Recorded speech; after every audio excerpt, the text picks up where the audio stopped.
آپ سب نے خود ریکارڈ کی، جس کے اندر ہم 3 نہتی عورتیں، میں، میری بیٹی، میری بہن، میں گاڑی چلا رہی تھی اور ہم ایک پرامن مارچ کے لیے اپنا احتجاج ریکارڈ کرنے کی خاطر ہم اسلام آباد جا رہے تھے۔ آپ کو پتہ ہے کہ اس سے 2 گھنٹے پہلے، اس انسیڈنٹ سے 2 گھنٹے پہلے ہم ٹیئر گیس کھاتے رہے۔ زبردستی میرے ڈرائیور کو گاڑی سے پولیس نے گھسیٹ کے نکالنے کے بعد مجھے گھسیٹنے کی کوشش کی، باہر نکالنے کی کوشش کی، اور باہر نکالنے کے ساتھ ساتھ میں یہ بتا دوں وہاں کوئی لیڈی پولیس نہیں موجود تھی۔ 2 دفعہ ہم کوشش کر چکے کہ ہم FIR درج کریں شفیق آباد کے تھانے میں۔ 2 دفعہ میرے وکیل گئے، دونوں مرتبہ انکاری کی گئی، اور بلکہ یہ کہا گیا کہ ہمیں اوپر سے آرڈر آیا ہے کہ اس سلسلے میں ہم کوئی FIR درج نہیں کریں گے۔ اس چیز کو مد نظر رکھتے ہوئے آپ کے سامنے آج ہم کورٹ میں آئے ہیں، اور جج صاحب کے سامنے آج میں نے اپنا سارا موقف پیش کیا۔ میں دوبارہ آپ سب کی کنزمپشن کے لیے دوبارہ وہ موقف بتانے لگی۔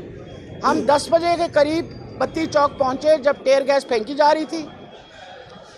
11:05 یا 10 منٹ پہ انہوں نے میرا ڈرائیور گھسیٹ کے باہر نکالا، اور 11:57 پہ میں نے آگے اپنی گاڑی چلا کے کوشش کی کہ کوئی سینئر افسر کھڑا ہوگا، میں اس سے بات کر لوں کہ آپ کب تک یہ ظلم ڈھائیں گے۔ ہم خدا نہ خواستہ کوئی دہشت گرد تو نہیں ہیں جو آپ ہمارے اوپر مسلسل ٹیئر گیس اور اس طرح کی ٹیئر گیس پھینک رہے ہیں جو دہشت گردی میں استعمال ہوتی ہے۔ میں آگے بڑھی ہوں، اور آپ کو پتہ ہے وہاں گاڑی جب روکی تو کم سے کم 19 سے 20 لوگوں نے ڈنڈے لے کے میری گاڑی پہ مارنا شروع کر دیا۔ انہوں نے میری گاڑی کے سارے شیشے توڑ دیے۔ شیشہ توڑنے کے علاوہ شیشے کی وجہ سے میرے دونوں ہاتھ زخمی ہو گئے، اور بیٹی میری نے پیچھے سے آواز دی کہ امی ادھر سے نکلیں ورنہ یہ ہم کو مار ڈالیں گے۔ ان کی پورا ارادہ تھا ہم کو ختم کرنے کا۔ ہم لوگوں نے وہاں سے گاڑی آگے دوڑائی، اور آپ کے سامنے ایک ایک چیز کی ریکارڈنگ موجود ہے۔ تو میں یہ جو حکومت اس وقت ناجائز حکومت بیٹھی ہوئی ہے، ان کو کس چیز کا خوف ہے؟ کیوں نہیں FIR درج کرنے دیتے؟ دودھ کا دودھ اور پانی کا پانی ہو جائے گا۔ یہ وہ لوگ ہیں جنہوں نے بیرونی طاقتوں کے ہاتھ اپنا ضمیر بیچا ہوا ہے۔ اپنے گھر کی ماں بہنیں جو ہیں، میری عمر دیکھیں، میرا بڑھاپا دیکھیں، اور دیکھیں کہ انہوں نے ہمارے ساتھ کیا کیا ہے۔ اس سے زیادہ ظلم کیا جا سکتا ہے؟ اور 72 سال کی عمر میں پہلی دفعہ دہشت گردی کورٹ میں بھی وہ کھڑی ہوگی۔ میں دہشت گرد ہوں؟ مجھے افسوس سے کہنا پڑتا ہے ہم دہشت گرد ہیں؟ میں ڈاکٹر ہوں، ساری زندگی عوام کی خدمت کی، میری بیٹی ڈاکٹر ہے۔ ہم ساری زندگی عوام کا خیال کرتے رہے، اور ہمیں تکلیف اس بات کی ہے کہ مردوں نے، مرد پولیس، کوئی عورت پولیس نہیں تھی، کوئی لیڈی پولیس نہیں تھی، ہمارے ساتھ جو بے حرمتی ہوئی ہے، جو ہماری بے عزتی انہوں نے کی، جس طریقے سے میرے سر سے دوپٹہ اتارا گیا، جس طریقے سے میرے ہاتھ کو کھینچا گھسیٹا گیا، اس کی میرا خیال ہے تاریخ میں کوئی اس سے پہلے ذکر نہیں ہے۔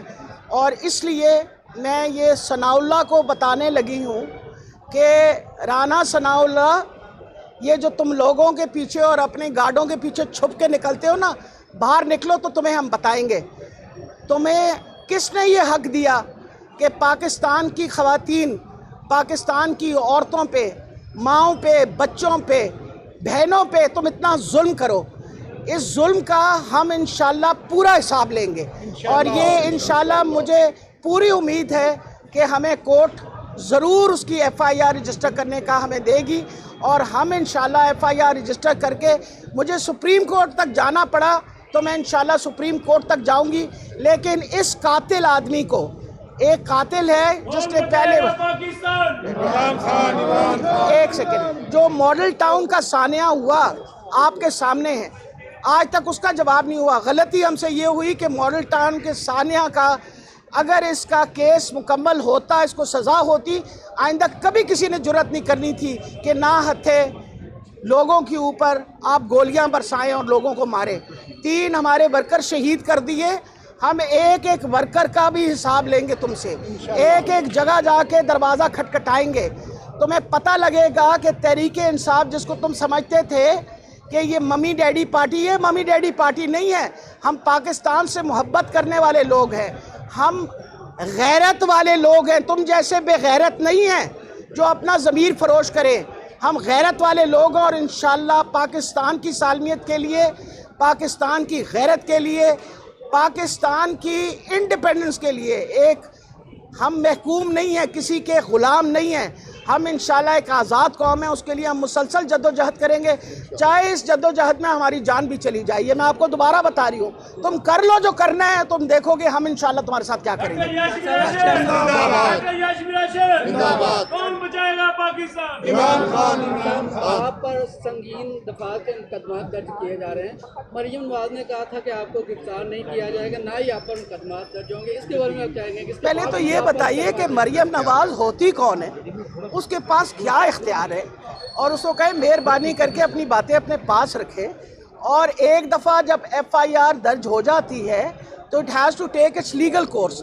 اس طرح کے یہ جو ڈرامے کرتے ہیں نا، شہباز شریف صاحب نے ڈرامہ کیا کہ جی وہ دہشت گردی کے کوڈ سے ڈاکٹر یاسمین راشد کا نام ہٹا دیں، تو اس کا یہ مطلب ہے کہ باقی جو وہاں 17 بندے ہیں وہ بھی بے گناہ ہیں.